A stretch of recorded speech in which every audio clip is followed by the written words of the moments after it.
Hey there my foodies, welcome back to my channel. I hope you guys are having a really good Sunday today. So if you're new to my channel, welcome to the foodie family. Also, if you enjoy my content, do hit that thumbs up button. It really helps my channel out. It tells YouTube that you're enjoying my videos. It recommends it to other viewers as well. And if you haven't subscribed as yet, do hit that subscribe button so you can get notified when I post new videos.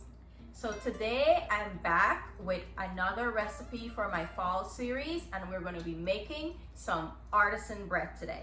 So artisan bread is usually that beautiful round loaf of bread that you get served at most restaurants, especially at seafood restaurants. In my experience, they would bring it out with some fresh whipped butter. They would do olive oil. Sometimes they do sun-dried tomatoes. For me, the sun-dried tomatoes is the best way to have it.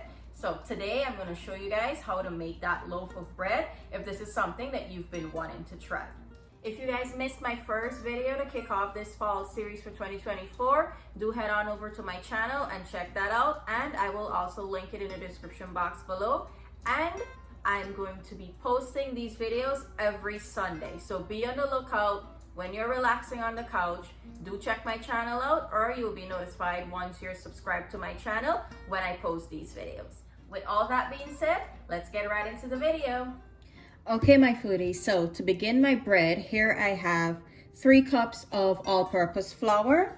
I'll just give it a whisk to fluff it up a little bit. To this, I will go in with 1 tablespoon of sugar, 1 teaspoon of dry active yeast, and half a teaspoon of salt. I'll go in and give this a good mix. I have everything nice and worked in here. My last ingredient to this will be 1.5 cups of warm water. I'll just add it all in. I'll go in with a spatula and mix this up. Do you know what the best thing about artisan bread is? It is one of those no-knead breads. You literally dump everything in the flour, give it a good mix, bring everything together to a nice rough dough, and that's it. You don't need to knead this dough in any type of way. Okay, I have my flour, my water, and my yeast, sugar, and salt nice and worked in here. This is about as much as is needed to be done. As you can see, it's a very wet and sticky dough. That's what I want to have here for this type of bread. Guys, I'm going to go in and put some cling wrap on my mixing bowl here, because this is a dough. It needs a very tight seal to raise very well. And usually what gives me that tight seal is a good piece of cling wrap. I'm just going in and pulling the sides down so that I can seal this off really well. This is nice and sealed now. There I have it. My mixed bread dough is done. I'm going to put this in the warmest place that I have in my kitchen, which is usually my microwave. I'll set this to rise for about 3 to 4 hours. Yes, this does take a little longer than your usual bread to rise, but trust me, it is so worth it. And it's so simple to make that this shouldn't even bother you in any type of way. I'll set this in my microwave for 3 to 4 hours, and I'll come back and I'll show you how to prepare it for baking. Okay, foodies, we are back. This is what my dough is looking like. I'm going to take the plastic off so you can see it a little better. Look at that. After 4 hours exactly of rising, this is what it's looking like. As you can see, it has about doubled in the amount that we previously left it at before it was rising. So let me show you now how this needs to be prepped before I place it in the oven to bake up. All right, what I have here is a very thick layer of flour that I would have put on my clean countertop here. And with my bowl scraper, I'm just gonna go in and scrape the entire dough out. What I need to do now is fold it into my shape. I'm going for a round shape, so I'm going to try to mold it into that. And it's okay if the excess flour gets on it. You need that excess flour because it's going to be a very, very sticky dough if you're going to go in with your hands. And as I'm doing this, I have my oven preheated at 450 degrees for baking, and I'm going to be baking this in my Dutch oven. So I have that there as well, heating up for when I'm ready to put this in. It'll be nice and hot. If you don't have a Dutch oven, that's okay. You can bake it on a pan.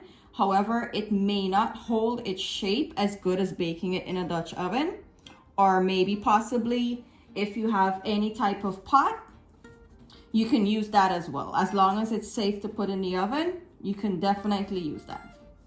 So I'm just going in with my hands now that I have some flour here. Now I'm gonna go ahead and roll it over and start tucking it in from the sides to the center. Okay, this is nice and tight now. What I'm gonna do, I'll dust away the excess flour. Here I have some parchment paper, and I'm gonna put my dough on top of this. Like that, I just placed it on top of the parchment paper. What I'm gonna do, I'll go in with a little bit of sprinkle of flour on top of this. Just like that. I just want to put a little design on this to make it look a little pretty. Putting the design on top of the bread is very optional. Usually if you're going to make this, all you need to do is just put a little slit in the middle here, because when this bakes up in the Dutch oven, it's going to have steam, and you want to have like a let out for that steam. So I'm not going to do one just in the center. I'm going to probably do a few. I have a really sharp knife here. I'm just going to go in and make just 2 on the sides, 2 nice slits, just like that. And then I'll go in at the top, right here. Just a little something. Nothing too crazy, nothing too fancy. Just like that. And I'm gonna go in with my scissors that I use in my kitchen, and I'll just make a few clips like this. Okay, that's about it for me. I think it looks really good. You're gonna see the design a whole lot better when it bakes up and the bread rises and it gets nice and golden brown in the oven. All of these little tiny edges and stuff will catch all of that nice golden brown color. So this is good enough for me. What I'm gonna do, I'll just brush off the excess flour, clean this up, and then I'll place it in my Dutch oven and we'll put it to bake. All right, here I have my preheated Dutch oven. I'll open it up. It is really nice and warm inside there. What I want to do is take my dough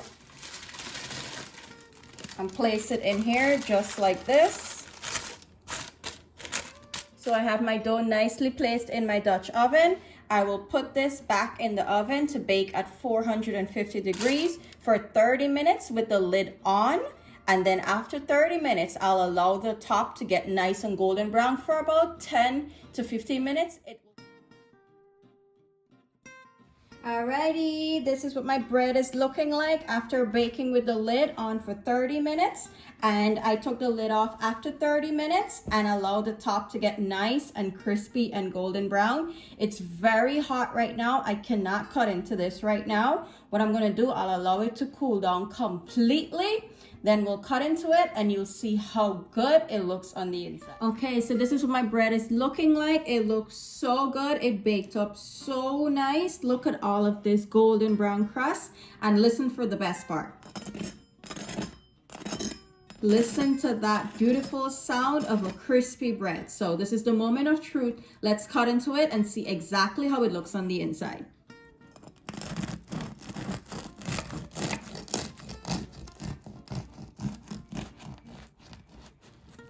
Look at that. Look how nice and soft that is. Listen to this crunch.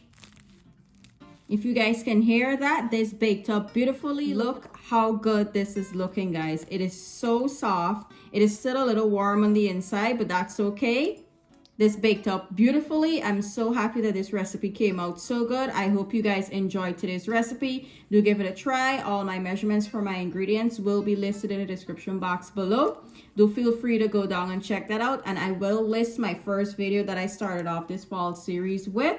I hope you guys have an enjoyable and relaxing Sunday. I'll see you on the next one. Bye.